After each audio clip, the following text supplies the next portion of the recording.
Good morning students, welcome back. In the previous video, we started this chapter and we saw certain program flow executions, that is sequential, that is conditional and looping.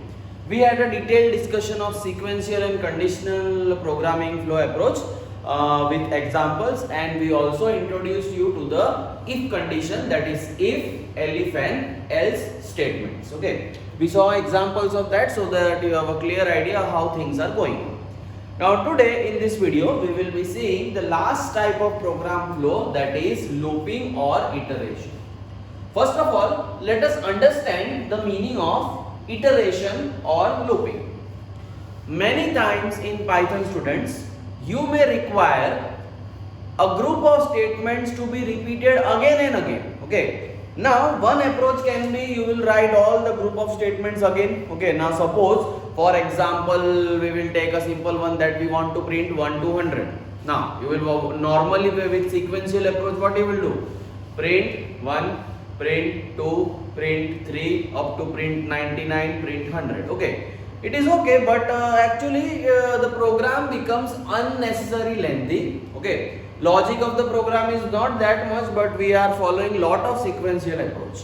So here where this feature of Python, that is this program flow of Python, that is iteration or looping, comes into help. Now what does iteration or looping do for us?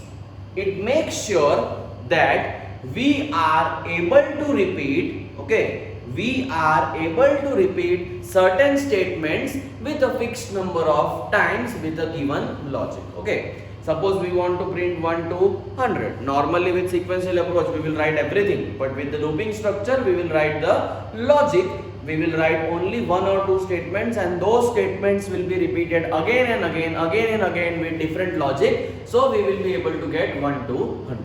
Okay, so if I say what is the advantage of looping approach as compared to sequential approach, the thing can be sequential approach is easy to understand, but code can be lengthy because repetitions we have to write again and again.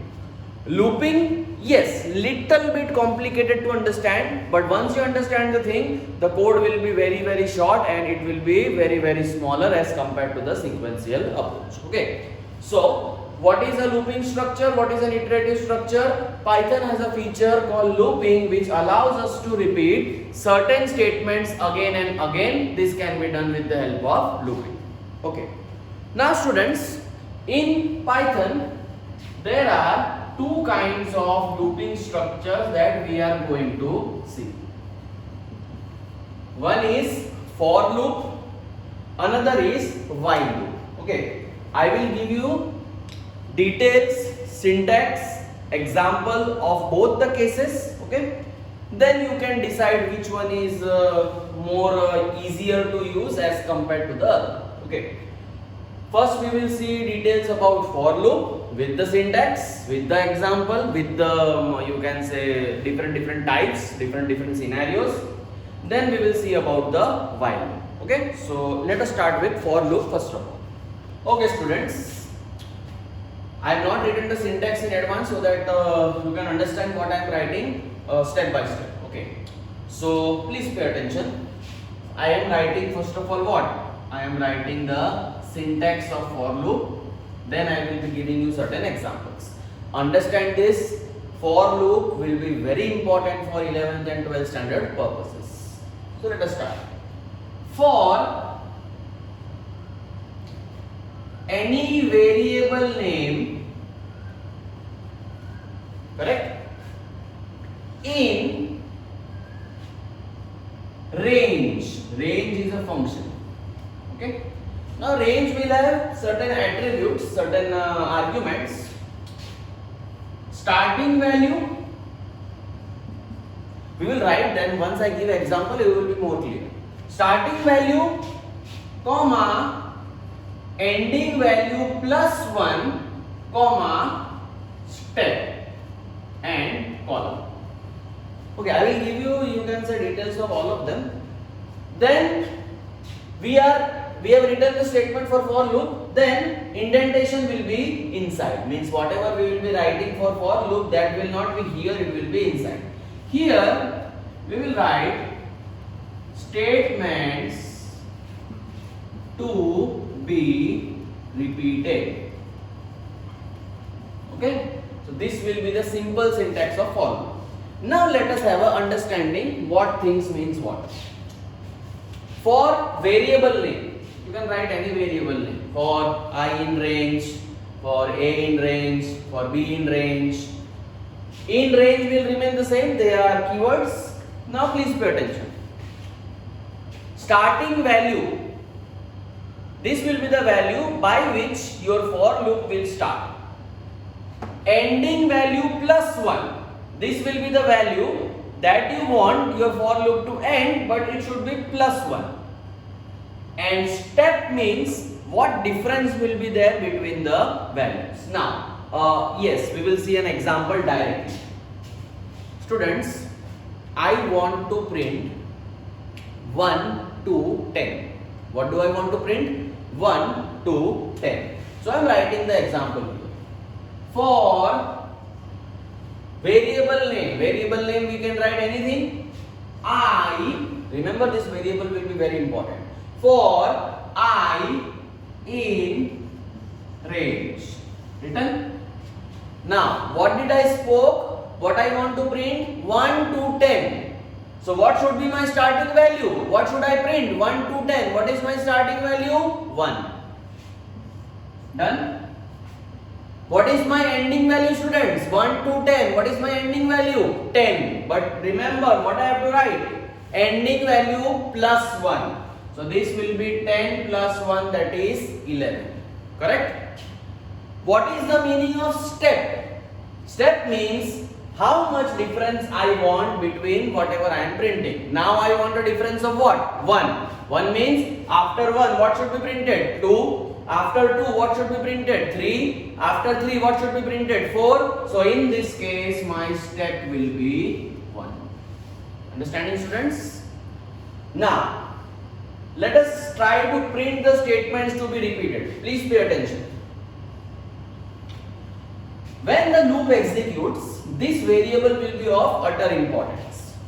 What will be the first value of I? For I in range 1 to 11, step 1. What will be the first value of I? 1. What will be the second value of I? 2. What will be the third value of I? 3. What will be the fourth value of I? 4. What will be the seventh value of I? 7, 8, 9, 10. Once then 10 is encountered, 11 will not be executed. So inside, what we want to print? We will just print I. Okay? So using these two lines, 1 to 10 will be printed. Let us understand once more how things are working. For variable name in range, what is our variable name? I. Remember, this will be the variable where all these values will actually come one by one. Okay. For I in range 1 to 11, step 1, starting value, we want ending value of 10. So ending value plus 1, 11, and we want difference of 1 between each number. So difference is 1. Now, what will be the first value in I? 1. So print I. 1 will be printed. What will be the second value in I? 2. So print I. 2 will be printed. What will be the next value? 8. Print I. 8 will be printed. Then 9. Then 10. Now once the control comes to 11, the loop will actually stop. So how we are going to print? We are going to print 1 to 10. Okay. Now one thing. Because the step is 1. Even if we are not providing the step, students, by default Python will consider the step to be 1. So even if we are not writing this, for difference of 1 it is fine. Okay, clear? Now in the same example, I want to print, students, say 1, 3, 5, 7, 9. Okay. So what I will do, what small change I will do? The step I will change to 2. Now see the meaning. First value in I, 1. 1 is printed. Then step of 2, that means 2 is skipped. What is the next value that will come? 3. 3 is printed. Then step of 2, that is 4 is skipped. next value 5, then step of 2, difference of 1, step of 2 means difference of 1, after 5, 6 will be skipped, what will be printed? 7, then again difference of 1 between them or 2 between them, after 7 what will be printed? Not 8, 9 will be printed, 10 will not be printed, and 11 is the last one. Okay, so what will be the output of this one, students? First 1, 2 is skipped, 3, again 4 is skipped, 5, 7 and 9. Okay, if our program was just like this, okay, between every number there will be a difference of 1. So what will be the output? 1, 2, 3, 4, 5, 6, 7, 8, 9 and 10. Okay. So I hope the basic working of a for loop is clear to you. Okay. Now let us see one more example. I will keep the thing here only so that we will use the same example. I want to print 1 to 100. Let us say simple only. I want to print 1 to 100. So what I will do? Starting value, ending value. What is ending value? 100.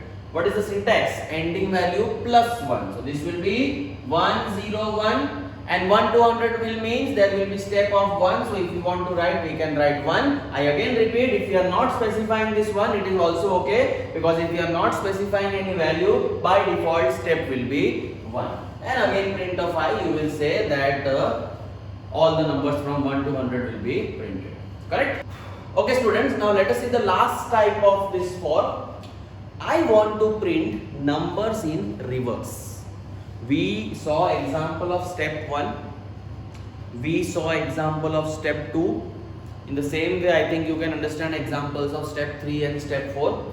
Now I want to print numbers in reverse. Suppose for this example, I want to print from 10 to 1, but in reverse order. Okay. So what shall we do? Let us scratch our mind and see the example. Try to understand the logic. What do I want to print? I want to print 10 to 1. Correct? I repeat very smoothly. What do I want to print? I want to print 10 to 1. So what should be my starting value? First I want to print what? I do not want to print 1. First I want to print 10. So my starting value will be 10. Correct? What is the next part of the syntax? Ending value plus 1. Students, what is my ending value? 10 to 1. What is my ending value? 1. Now, because we are going in the reverse order, okay, try to understand me carefully. We want to print 10 to 1. In all the previous examples of for loop, we are going in the straight order 1, 2, 3, 4, 5, 1, 3, 5, 7, 9 like that. But now we are going to print in the reverse order, so logic will be little different. Starting value, because I want to print 10 to 1, starting value will be 10. What is my ending value, students? Ending value is 1. Correct? But if you follow this logic, ending value plus 1, it will be 2. So whenever we are going in reverse order, students, remember, whenever we are going in reverse order, this plus will be converted to minus. For straight order, for positive order, for sequential order, it is plus. But whenever we are going in reverse order in a loop, this plus will become minus. Okay, so understand. I want to print 10 to 1. Starting value is 10. What is my ending value? 1. What is ending value minus 1? 0. Correct? Now students, the most important part. Generally we were going step 1, step 2. Now we are going in reverse order. Reverse order means what? I want first 10, then I do not want 11. I want 9. I want 8. I want 7. Now what we are going? Every time we are going one step backwards. Every time we are doing minus 1. After 10, minus 1 is 9. After 9, minus 1 is 8. So what will be our step? Our step will be minus 1. Okay? And print I. First what variable or what value will go in I? 10. minus 1, what value will be go in I? Minus 1, that is 9. Again minus 1, what value will go in I? Minus 1, 8, and by this 1 will be printed. 1 0 is encountered, the loop will stop. Okay. So students, this was the working of a for loop for variable name in range. Range is a function. For normal loops in positive order, starting value, ending value plus 1 and step. If we are not providing step, by default step will be taken to be 1. Statements to be repeated, that is the positive case. We also saw an example of negative case. Okay. Now negative case means we are going in reverse order. I repeated for negative case, slight change in syntax. End plus 1 will become end minus 1. Okay. And definitely we are going in negative case, so step has to be minus 1. Okay. Now students, we will be doing a program using this for loop to print, I think say simple program we will take, to print multiplication table of any number from 1 to 10. Now suppose directly we are taking that I want multiplication table of 13. So I have taken a variable 13 for I in range. Let us have decision. Multiplication table will have numbers from what to what? No, number is 5, but number is 13. But what will be the sequence? 13 ones are 13, up to 13 tens are 130. So what numbers we require? 1 to 10. That means technically what will be our range? 1, 11. Correct? I hope you understand. 1 to 10 we require. So ending value plus 1 will be 10 plus 1, 11. And we want a step of 1. So this time we will not provide because Python by default takes a step of 1. Now inside, try to understand. Value of n will be 13 always. What will be the first value in I? 1. What will be the second value in I? 2. What will be the third value in I? 3. What will be the last value in I? 10. So technically what I will do? N star I. Try to understand. N is always 13. First value in I will be 1. So 13 ones are what will be printed? 13. Second value of I will be 2. So 13 twos are what will be printed? 26. Third value in I will be 3. So 13 threes are what will be printed? 39. Last value in I will be 10. So 13 tens are what will be printed? 130. Okay. So this is the basic form of a multiplication table. Now if you will say that sir we want the proper order, say 13 ones are 13, 13 twos are 26, like that. Okay. So we also have an option for that. But you will have to try to understand. We want like this. Correct? Now pay attention what I am doing. What is the first thing we want? 13. 13 comes from where? N. So print N. After that we have a character multiplication. Now how we use character? Comma. We have to use every character inside double quotes. So I will write a capital X which will stand for multiplication. After that we want 1. Next time we will want what? 2. So where this will 1 and 2 come from? This 1 and 2 will come from I. So again I will put a comma and I will write the variable name I. Remember one thing carefully. Every time a character is encountered. Now where are characters? This and these are characters. We will have to use double quotes. Every time we are differentiating a variable in a character, we have to put a comma. So this is a variable that will come from N. This is a variable that will come from I. Again we encounter character. So what we will do? Comma, double quotes, character over. Then we want what? Results. Results we will print using N into I. Okay. So now if we print this, we will get a proper multiplication table from 13 ones are 13, 13 tens are 130. Okay. So this is how this for loop actually works, students. You will see that we discussed 4 or 5 cases. Straight, skipping numbers, we can skip multiple numbers, going in reverse, that we also saw, and we also saw some example of multiplication table. So this is how, students, you will be working with the for loop. Okay. Now we will see about the while loop. In the same way, let us see the syntax of while loop. Syntax is again the same. While, say, condition and statements. While has no functions of range or something, okay, so we have to handle everything on our own. Okay, in case of for loop we had the range at starting value, ending value and everything. While does not have any range, so every handling has to be done on our own. Fine. So syntax is gone only, but while loop works in a little different manner. Fine. So let me take the simple example. I will again take the small example of printing 1 to 10. Correct?